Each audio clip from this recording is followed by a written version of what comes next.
So I am the person who finds it difficult to communicate my emotions all the time. But you never let me feel the weight. So you deserve everything I have to say here.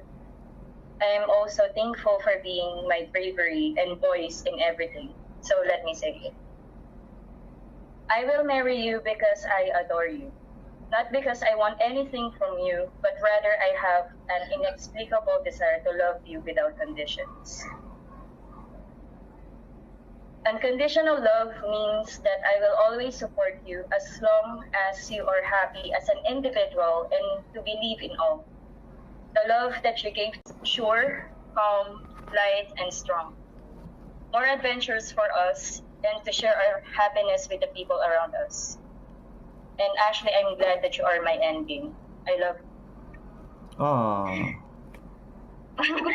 Ano, spirit ako.